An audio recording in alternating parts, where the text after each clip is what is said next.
wake me when you need me. The last time that we saw Master Chief was at the end of Halo 3, the legendary end of Halo 3.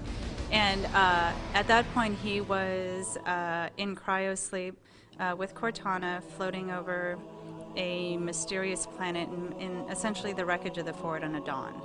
And so when Halo 4 starts, it is after the events of Halo 3, but it's about 5 years after he goes into cryosleep.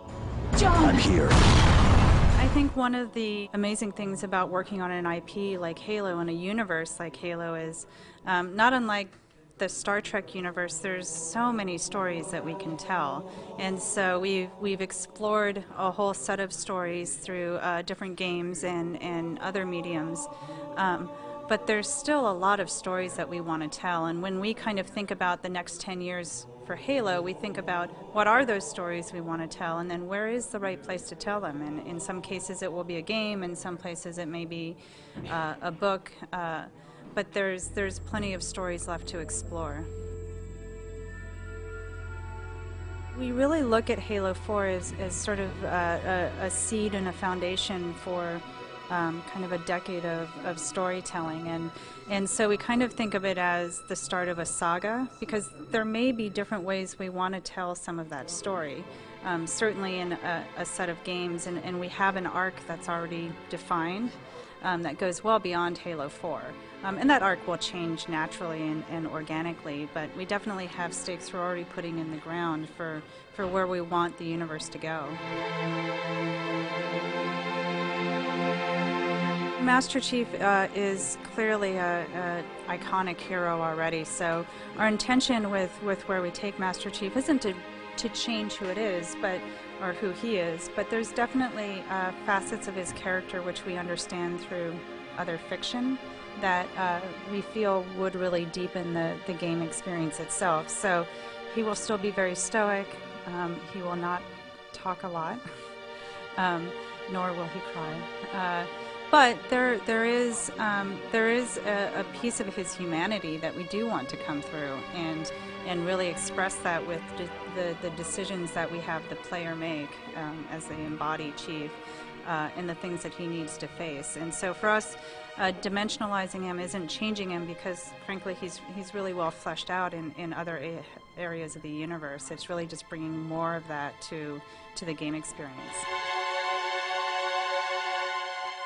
Part of our storytelling goal with Halo 4 is to also serve as a bridge with campaign and multiplayer, and that's less about having, you know, a very direct, continuous story, and more about having a narrative that can extend, and making sure that everything you're doing in the game, whether it's in multiplayer or campaign, is sort of contextualized in that world, so that the things you do in multiplayer feel like they have a meaning and they have a place in the universe, because they are part of a larger narrative. The first-person experience, there's so many different ways for a player to experience different moments. And you know, even within the context of what's been done in Halo before, and that first-person perspective, there's a lot we can do with what the player sees and what the player hears, and sort of that sensory experience that we really want to amplify, and really, again, getting to a deeper sense of immersion into not just the story that's happening, but also the world that you're in.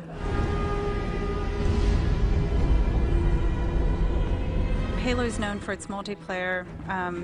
Innovation in multiplayer is also a legacy of the franchise, so that's something we absolutely want to continue. And I think we look at innovation at all different levels of the multiplayer experience, within the, you know, sort of some of the moment-to-moment gameplay, within, like, in between gameplay loops, and then really at a sort of higher conceptual level. So those are all areas we're sort of attacking, and we're definitely excited to be talking more about that soon.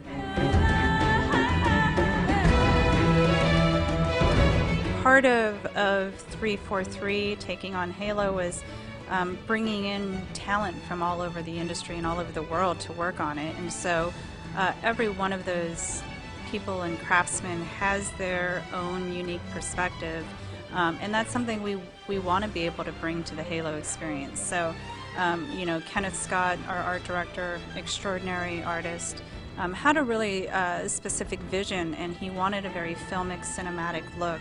And I think both for art and for audio, we wanted to be able to deliver story pacing as well, and sort of an emotional arc through the visuals and through the audio. So I think you'll very much hear Tajin's, who's our audio director, you'll hear his vision coming through as well in the audio very quickly. And so yeah, all those pieces really come together and still feel so distinctly Halo, but also have really a unique look and feel to them. All I need to know is, did we lose them? We released Anniversary last year. It was a different part of 343 who was focused on Anniversary, because we were definitely, at that time, as well, heads down on Halo 4. And it is built on some different technology, but we definitely learned a lot from that experience. I mean, part of it was sort of a validation of some of the things we felt about Halo 1, and also about Master Chief. I think for a lot of us, and I include myself, Halo 1 was my favorite Halo experience. I just have such distinct memories of how it felt the first time I went into Halo, and I think a lot of us sort of harken back to that feeling as something we want to be able to capture for Halo 4, not just for new players coming in, but for players who have played all of the Halos. And so being able to re-release that and seeing people react to it again sort of validated that those were important things. We just were able to share a little bit today and show some of the game, which has been incredibly gratifying because people have been working so hard, and so to finally be able to show some of it feels great. That pace is going to accelerate so quickly. We are shipping this holiday 12, so things are fast and furious back at 343, but we'll definitely be releasing a lot more information really soon.